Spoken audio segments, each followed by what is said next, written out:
Vamos ao nosso estudo de hoje.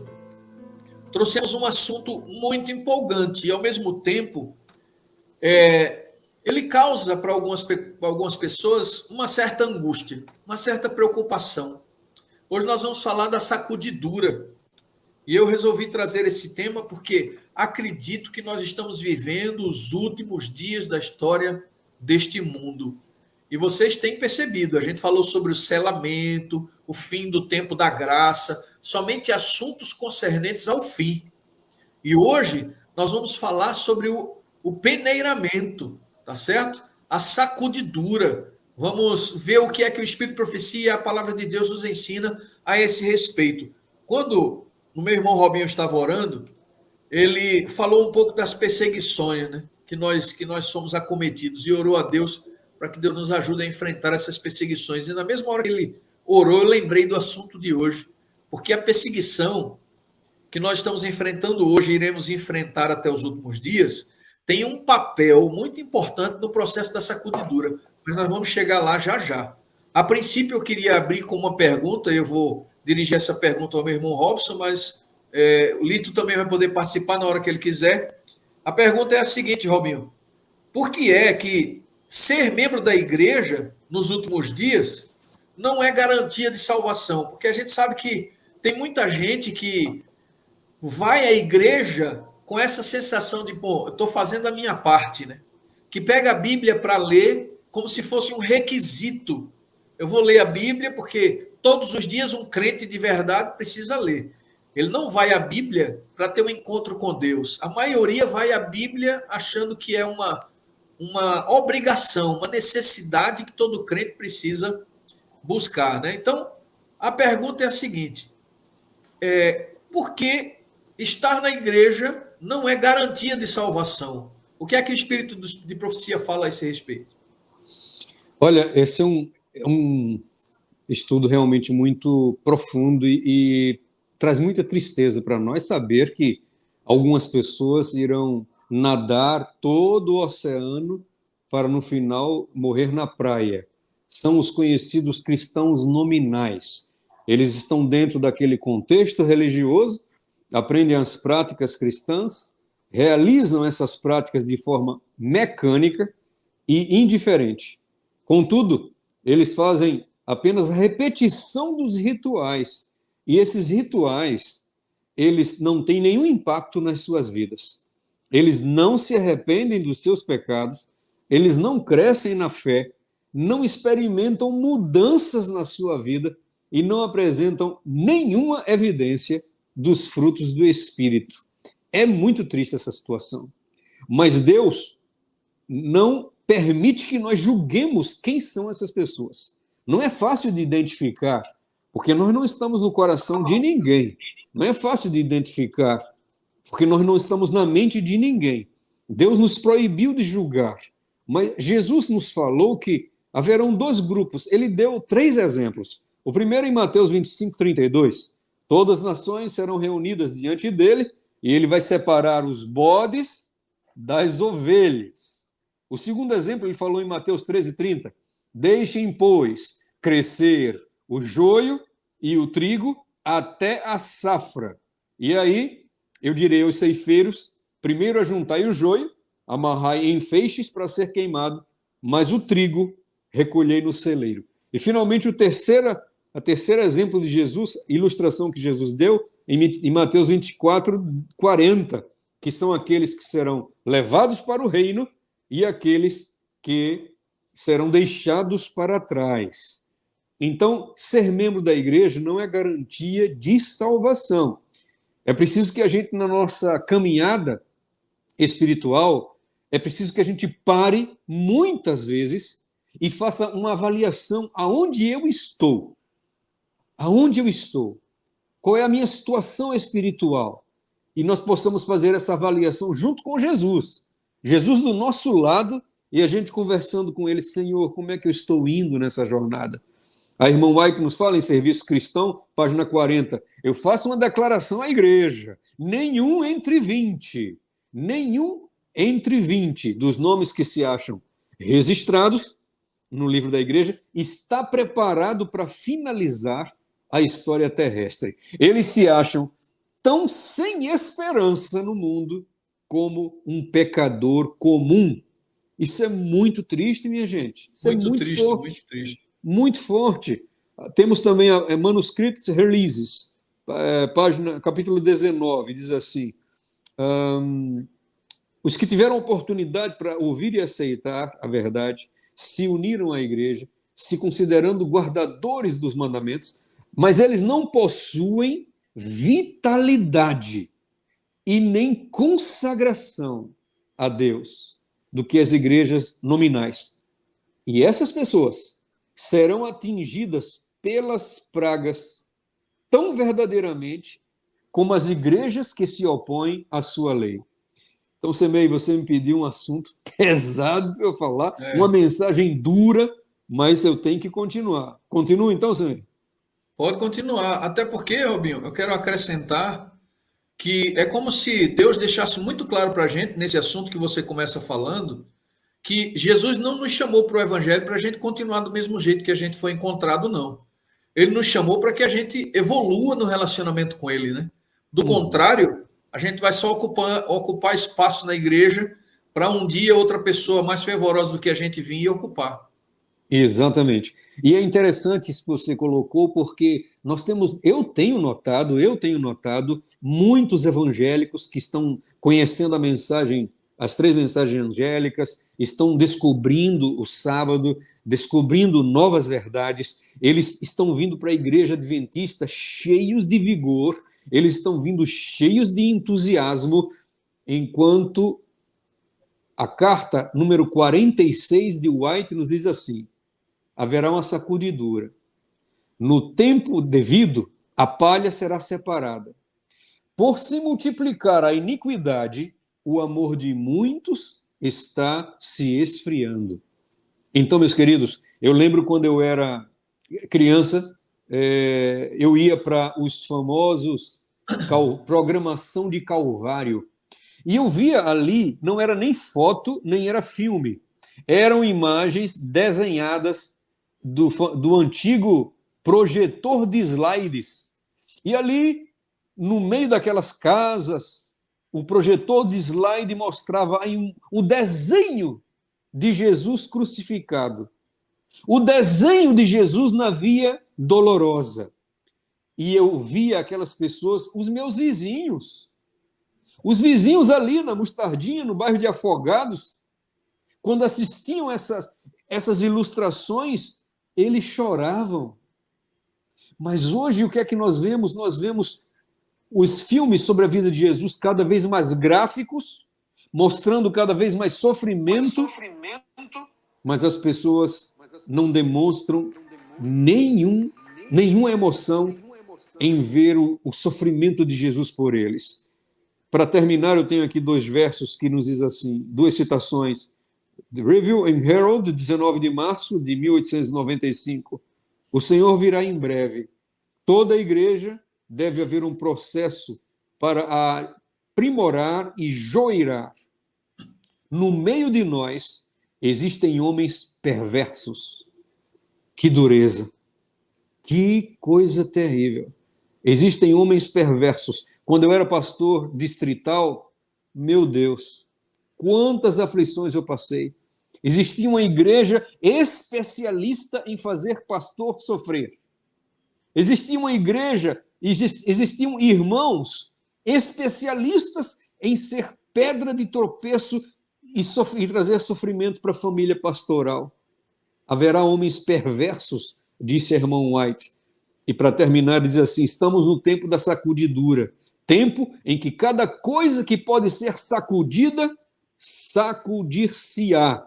O Senhor não desculpará os que conhecem a verdade, se não obedecerem os seus mandamentos por palavra e por ação. Meus queridos, eu quero aqui terminar falando para vocês de uma ilustração que traz, de uma pequena história bíblica que traz tristeza, horror, mas ao mesmo tempo esperança. A história de Judas, que viveu na igreja do Senhor. Judas, que foi enviado na grande comissão. Judas, que com certeza curou pessoas, evangelizou, Judas, que expulsou demônios, Judas, que possivelmente ressuscitou pessoas. Esse homem, no meio da igreja de Deus, sendo ali o mais próximo, um dos mais próximos a Cristo, como discípulos, fazendo parte do grupo, traiu o Senhor Jesus. E ali na Santa Ceia, ele disse: aquele que eu der um bocado é aquele que vai me trair. Alguns especialistas de teologia falam que essa figura de molhar o pão no molho e dar na boca de uma pessoa quer dizer assim: eu amo você. Então, até o último minuto, Jesus Cristo trabalhou pela vida, pela salvação de Judas. É por isso que essa história é de horror, mas é de esperança. De horror, porque alguém no meio da igreja de Deus foi embora, se perdeu. Mas de esperança, porque Jesus trabalhou pela salvação de Judas até o fim. E Jesus está trabalhando pela nossa salvação e vai trabalhar. E pela graça de Deus, nós não fracassaremos. Nós faremos Amém. parte do grupo de salvos para a honra e glória do Cordeiro de Deus. Amém, amém, Robinho. Você falou que Jesus está trabalhando, né? E eu estava lendo aqui uma parte que eu queria repartir com os irmãos, que às vezes o trabalho de Deus perpassa o sofrimento humano, né? Ellen White diz coisas assim muito fortes, como, por exemplo, Deus permite que a crise se instale e se levante para que a verdade apareça. Olha que coisa impressionante, né? Deus trabalha através das tempestades também, Deus trabalha através dos terremotos. Deus permite o sofrimento do seu povo para fazer com que esta visão da genuína religião, do genuíno relacionamento, do amor genuíno que ele espera que a gente tenha por ele, apareça diante dos nossos olhos. Como você falou, tem muita gente dentro da igreja que não tem nenhum compromisso com Deus. E a gente precisa fazer uma autoanálise para ver se nós estamos dentro desse grupo, porque é fato, não dá para negar. Jesus disse que o joio e o trigo crescerão juntos. A sacudidura virá para separar esses dois grupos, mas o texto que eu separei aqui para ler diz que o sofrimento, que muitas vezes abate o povo de Deus, não acontece por acaso. Olha o que ela diz aqui, ó. Não vai longe o tempo em que a prova sobrevirá a toda alma. A marca da besta nos será recomendada com insistência. Os que passo a passo cederam às exigências do mundo e se sujeitaram a costumes mundanos, não acharão difícil submeter-se aos poderes dominantes, de preferência a expor-se a escárnios, insultos, ameaça de prisão e morte. O conflito é entre os mandamentos de Deus e os mandamentos de homens. Neste tempo, o ouro será separado da escória na igreja. Então, em outras palavras, Ellen White diz claramente que o sofrimento abate o povo de Deus para fazer com que neste povo fique muito claro quem está do lado do Senhor e quem não está. A gente, quando vê a história do povo de Israel, uma vez eu vi o pastor Edson Nunes falando a respeito da intenção de Deus em levar o povo de Israel para o deserto. Ele disse assim: o objetivo de Deus era genuinamente humilhar Israel, era fazer Israel sofrer para que definitivamente sentisse a necessidade de um Deus criador, amoroso, cuidador, e todo aquele sofrimento, toda aquela coisa terrível que o povo de Deus passou no deserto, passou porque precisava passar por esse expurgo, né? Por esse momento de identificação de quem realmente estava do seu lado. Para a gente ter uma ideia, a maioria de vocês que estão nos assistindo sabem, quando estavam prestes a entrar na nova Canaã, na Canaã prometida por Deus para o povo, daqueles que saíram do Egito, apenas 2 deles entraram na Canaã, que foi Josué e Calebe. Todos os outros nasceram no deserto. Durante aqueles 40 anos, entraram com Josué e Calebe para assumirem aquela terra prometida. Agora fica aí isso para a gente refletir, né?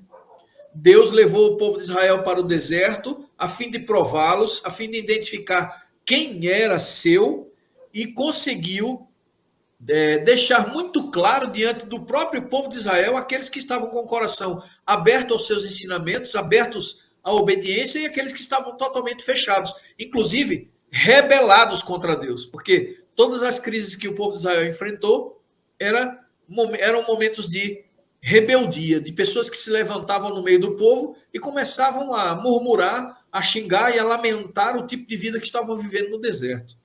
Então eu creio, sabe, Robinho, que apesar da gente ter tanta gente que não tem boas intenções dentro da igreja, que estão ali por outros motivos, seus propósitos não são santificados, eu acredito que nós estamos vivendo num tempo em que essa separação vai ficar bem clara diante das pessoas.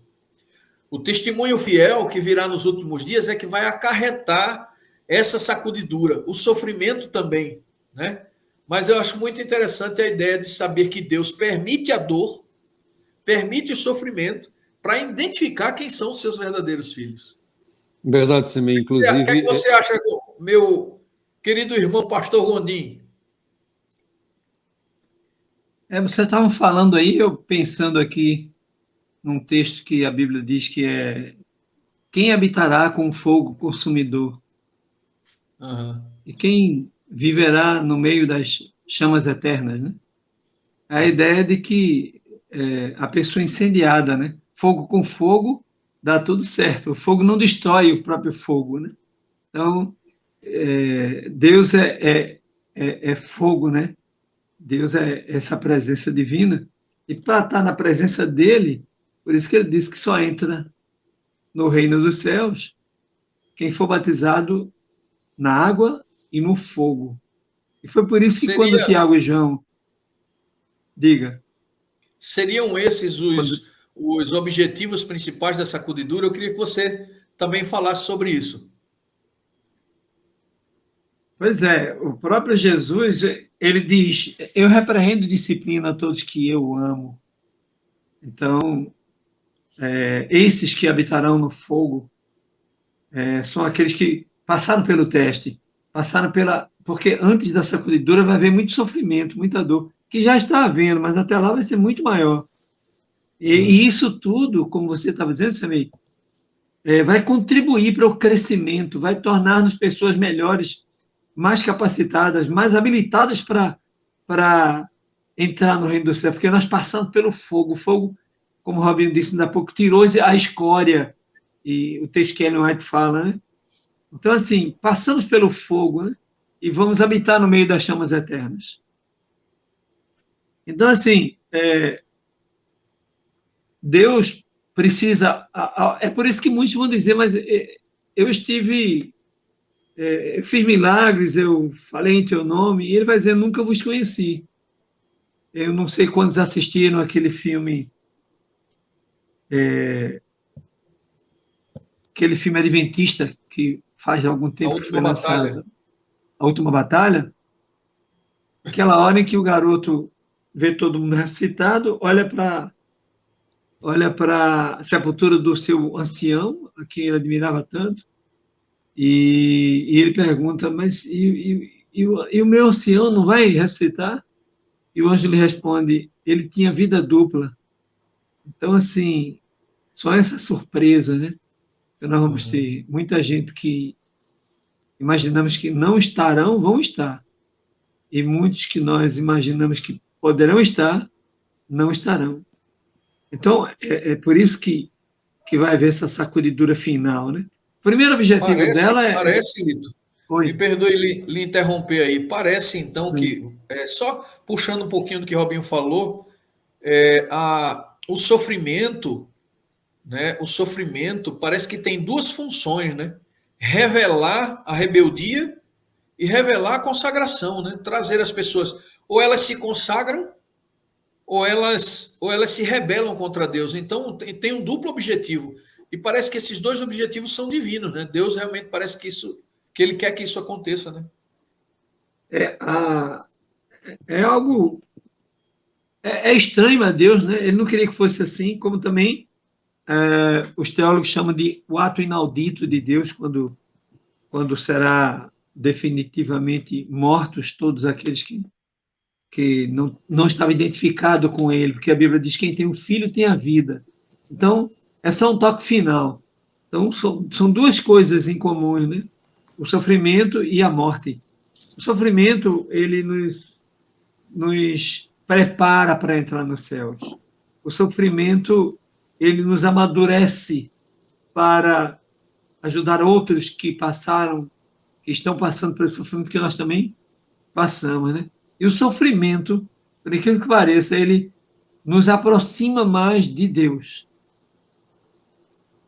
Então, haverá todo esse sofrimento, e aí Deus vai identificar aqueles que são seus, e a obra é encerrada aqui na Terra. O primeiro objetivo que eu identifiquei, no texto da página 156 que nós estamos lendo de Ellen White, é mostrar que muitos que não aparecem serão vitoriosos. Justamente esse lance do filme que eu falei, né? Muitas pessoas que a gente pensa assim, não, é o cara, pastores, autoridades, e de repente muitos simples que nunca apareceram, nunca se destacaram de certa forma, eles vão estar lá. Então, uma das metas da sacudidura é revelar essas pessoas, né? E o texto dela diz: há preciosas pessoas hoje ocultas que não prostraram os joelhos a Baal. Então, há muitas pessoas preciosas hoje ocultas, quer dizer, não é aquela pessoa que aparece, que tem nome, elas estão ocultas, tá?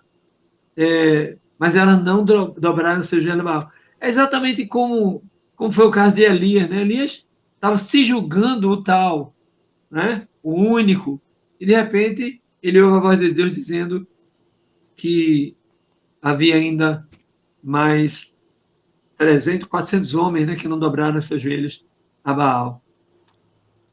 Então isso é profundo demais para pensarmos, né? Segundo objetivo é revelar os que não recuam diante da perseguição.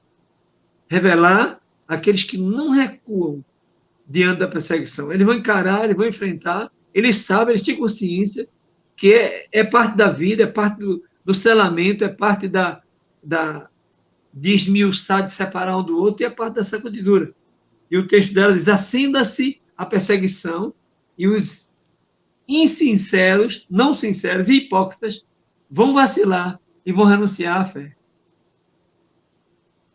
Quer dizer, hoje a igreja não está tendo perseguição nenhuma, a gente está tendo a oportunidade de pregar, de louvar, de ir para a igreja livremente. A igreja, você vai na igreja, eu fui numa igreja agora há pouco, fazer um trabalho, uma semana de oração, e só na sexta e sábado é que o povo aparece. Quando no passado, a Bíblia diz em Atos 2 que eles se reuniam todos os dias nas casas e nos templos. Então, assim, para a gente pensar. Havia okay? mais fome e sede de justiça, né? Exatamente. Então, assinam-se as perseguições e esses não sinceros e hipócritas vão vacilar e vão renunciar à sua fé. O terceiro objetivo da sacudidura é confirmar que os que forem firmes na perseguição vão sair mais fortes. Porque é isso que falei ainda há pouco, né? Quando a gente passa pelo sofrimento, né? Ainda que eu ande pelo vale da sombra da morte, não temerei mal algum. Tu estás comigo, tua vara e teu cajado me consolam. Okay? Andar pelos caminhos desse mundo já é sofrimento natural. E mais ainda quando se tem demarcado em nossas vidas algumas situações de morte de entes queridos, né? De doença da gente. Agora mesmo a gente estava conversando, nós três, né? O Robinho falando de alguns problemas de saúde, você também, Samir, falando. É duro viver nesse mundo. Mas aqueles que atravessarem essas dores, sofrimentos e perseguição vão sair mais fortes ainda. E o texto dela diz: o verdadeiro crente permanecerá firme como uma rocha, tornando-se mais forte ainda em sua fé. Amém. Glória a Deus. Agora, o quarto objetivo é que me encanta, porque ele é surpreendente. O quarto objetivo da sacudidura é surpreender a muitos reduzindo o número dos que fazem parte da igreja verdadeira. É por isso que todos vão dizer, poxa, nós fizemos um milagre, nunca vos conheci, Jesus vai falar. Porque vós que praticais a iniquidade, vai ser dito. Então, muitos que estão hoje na igreja, acomodados, pensando que só pelo fato de ter sido batizado, mas foi apenas na água o batismo, não foi no Espírito. Né? São pessoas que não se percebe nelas o resultado de uma conversão, de uma mudança de direção. O indivíduo era estúpido, grosseiro ou grosseira, ele torna-se dócil, ou pelo menos ele esforça-se para se tornar uma pessoa melhor, ok? É uma pessoa ciumenta, possessiva, que manipula e continua do mesmo jeito, não houve. É por isso que eu costumo dizer nas igrejas por onde eu passo, que nós não somos mais pecadores, nós somos justos, que tem uma natureza pecaminosa. Isso diferencia muito a gente, porque o salmista, no capítulo 1, fala de 3 classes de pessoas: o ímpio, o pecador e o justo. Então, se nós não somos pecadores nem ímpios, somos justos. Então, o pecador, ele vive no mundo pecando, virado, não quer nem saber de Deus.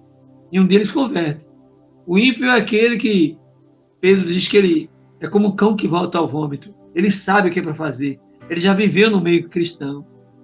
O ímpio é uma espécie de Judas, entendeu? Ele estava ali o tempo todo, mas estava fazendo as coisas consciente, botando o dinheiro dentro da bolsa, como é dito, né?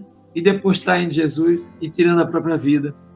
Então, se eu não sou ímpio e nem sou mais pecador, porque quando eu desço as águas, eu sou imergido na água como pecador. E na simbologia do batismo, eu morro como Cristo morreu. E aí eu saio, emerjo daquela água como uma nova criatura. Eis que tudo se fez novo. As coisas velhas passaram. Então agora me torno um justo. Por que justo? Porque Deus agora, pelo pacto que eu assumo com Ele, pelo novo nascimento na água e no fogo, pela transformação de vida, vivo uma vida diferente com Ele. E aí Ele me justifica, tá? Que eu estou na mão dEle. Ele diz, Pai, essas ovelhas são minhas, obrigado que tu me deste, e ninguém as arrebata da minha mão. Então, somos um com Ele como é um com o Pai. Então, esses estarão na glória e serão parte desse número reduzido que a igreja verdadeira vai ter. Né? Que não é remanescente. E o remanescente. Não é esse número. Eu sempre estou dizendo isso, né? O texto de Romanos 9, 27, que diz que Paulo tirou de Isaías, né? Que diz que o povo de Deus é como a areia do mar, mas somente o remanescente será salvo. Então, o quarto objetivo é surpreender a muitos, reduzindo, a muitos que esperam estar lá, reduzindo o número que fazem parte da igreja verdadeira. Aí o texto de Ellen White que prova isso, eu fui buscar um pouco fora do texto da gente, de Eventos Finais, Primeiros Escritos 2:7-1, olha o que ela diz, isso é surpreendente. Diminuirá o número dos que fazem parte da igreja verdadeira. Diminuirá. E ao serem sacudidos, muitos vão ser jogados para fora do caminho. Quer dizer, a turma do bem fica. A turma da falsidade, do engano, da hipocrisia, sai. Os descuidosos e indiferentes serão deixados para trás em trevas. E seu lugar será imediatamente preenchido pelos que aceitarão a verdade e a ela se filiarão. Quer dizer, esse grande movimento do autoclamor, da sacudidura, da chuva serôdia, tá? Esse movimento é que vai operar essa saída e entrada ao mesmo tempo, ok? Aí vem o texto mais grave. Esse está em Mensagens Escolhidas, volume 3, página 385. Esse é mais grave. Deus tem filhos, muitos deles nas igrejas protestantes, em grande número das igrejas católicas, em grande número, gente. Não é em pequeno número, não. Que são mais fiéis para obedecer à luz e para proceder de acordo com o seu conhecimento do que um grande número entre os adventistas, observadores do sábado, que não andam na luz, que é a turma que vai ser sacudida, vai ser jogada para fora e vai ficar um pequeno povo muito feliz. Esse é o problema. Você falou do cerne da questão. Aqueles que não andam na luz. Eles conhecem a luz, mas eles não vivem isso. Então, no final, se cumprirá aquele verso que eu falo sempre, talvez o mais triste da palavra de Deus, que diz que terminou a cega, findou o verão, e nós não estamos salvos, né? Então, a gente precisa cuidar da nossa vida. Então, para quem está se assustando aí, com pouca gente, o quinto e último objetivo da sacudidura: provar ao mundo que Deus não precisa de um grande número de cristãos infiéis para obter a vitória final. Não, é com um tiquinho de gente, que é para provar mais uma vez que o poder está na mão dele. Nós somos apenas os 300 de Gideão. Exatamente, meu amigo. Aí olha o que ela diz, Testemunho para a Igreja, volume 5, que ninguém lê. Testemunho para a Igreja, volume 5, que ninguém lê. Página 119, ela diz: 10 homens que andem humildemente terão mais poder sobre o mundo do que toda a igreja, com seu presente número e sua falta de unidade e compromisso. Meu Deus. Ainda bem, né? Ainda bem, né? Ainda bem. Ainda bem. Bom, que temos um Deus que é capaz de incendiar o mundo com poucas pessoas. Exatamente. Eu não preciso me preocupar muito com isso, porque eu só vou largar da fé e da certeza de que vou ouvir Jesus dizer: entrai pelas portas, o teu sofrimento acabou. Se um dia ele chegar, naquele dia, naturalmente, ele sabe, amigo, onde vai para a esquerda. Enquanto ele não disser, eu estou acreditando que nós vamos estar lá. Eu não tenho motivo nenhum para não acreditar. Deus me transformou, eu era terrível, eu era um pecador. Eu não sou mais pecador, não. Agora sou um justo, porque o livro de Hebreus diz que Jesus está intercedendo todo o tempo por mim e por todos vocês que nos ouvem agora. E para que é que ele está intercedendo? É para a imputação de justiça. É isso que ele está acontecendo lá no santuário, em favor dos que creem, dos que não desistem. Ele não pede inerrância, ele pede perseverança. Então eu não vou desistir. E eu espero que nenhum de vocês desistam também. Amém, vamos junto. Amém. É isso aí, meu irmão. Enquanto você estava falando aí, eu estava pensando assim, vou fazer mais uma pergunta para a gente terminar suave esse tema que é tão pesado, mas graças a Deus você já fez esse fechamento, porque a nossa esperança não está nos números, não está na sorte, não é quando a peneira for balançada que a gente vai ver se cai ou se não cai, não tem nada a ver. A nossa esperança está em Jesus Cristo, a nossa esperança está nos seus méritos, e a única coisa que ele pede é como... Eu não sei se vocês já passaram por isso. Quando eu era pequenininho, meu pai costumava me levar para o estádio de futebol. E algumas vezes aconteciam brigas aleatórias e a multidão começava a brigar. Sabe o que meu pai fazia? Me trazia para junto dele e dizia: fica aqui perto de mim para você não se machucar. Eu acho que no fim dos tempos é mais ou menos isso que Deus fará com o seu povo. É por isso que a gente precisa ter paz de espírito. As coisas estarão caindo ao nosso redor. Todas as coisas, como disse Robinho, que precisam ser abaladas, serão abaladas. Mas o Senhor vai nos trazer para junto dele. E se a gente atender a esse convite de permanecer em sua presença, estaremos seguros, como disse Lito aí no final, a respeito dessa certeza da salvação em Jesus. Então, querido amigo, minha amiga que nos escuta, não perca a sua paz. Pelo contrário, o Senhor Jesus disse: o meu jugo é suave, o meu fardo é leve. Ele sabia que seria muito mais fácil para a gente se a gente ficar pertinho dele. Se a gente ficasse pertinho dele. Então, por isso que ele nos convida todos os dias. Vinde a mim, você que está cansado e sobrecarregado, e eu vou aliviar você. Essa proteção está garantida. Robinho levantou a mão, acho que quer falar alguma coisa. Somente para terminar com o verso: olhai para mim e sede salvos vós, todos os moradores da terra. Amém. Segredo da salvação: olhos fixos em Jesus, olhos fixos até o fim. Amém.